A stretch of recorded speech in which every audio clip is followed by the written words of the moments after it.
Elvis spent most of the final months of 1973 in Memphis, where in November he watched a rerun of the NBC TV Aloha from Hawaii satellite show, and from December 10 through the 16th went again into the Stax recording studio for RCA.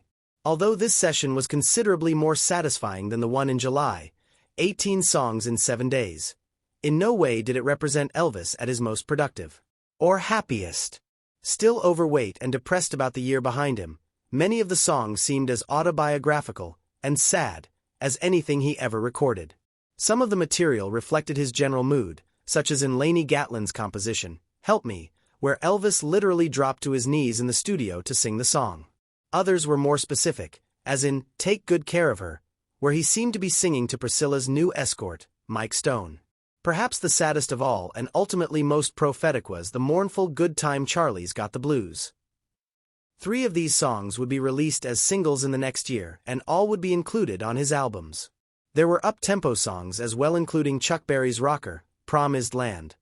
But it was the mournful ballads that set the tone and remained most memorable. Christmas Eve 1973 was not the happiest of times. Again, 3 stockings were hung on the staircase with Linda's name replacing Priscilla's. The usual bounty of gifts were exchanged. But many of Elvis's presents were still under the tree, unopened a week later.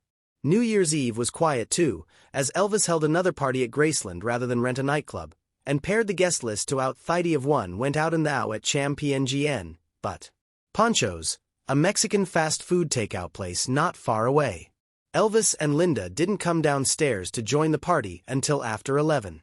Elvis finally appeared, freshly shaved and cologned, wearing an all-black fringed Superfly outfit, a knee-length coat and a wide-brimmed, floppy hat.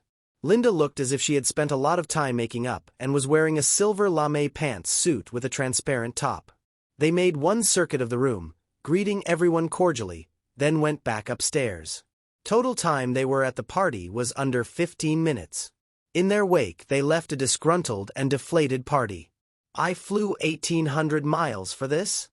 Joe Esposito grumbled. This is the greatest party on earth, said Lamar Fike. Fun. This is really great. At midnight, the men started playing cards and the women gathered in front of Elvis's closed-circuit television and waved Happy New Year to him. He had a monitor in his bedroom, but no one knew if he was watching. Copyright Elvis. The Final Years. Jerry.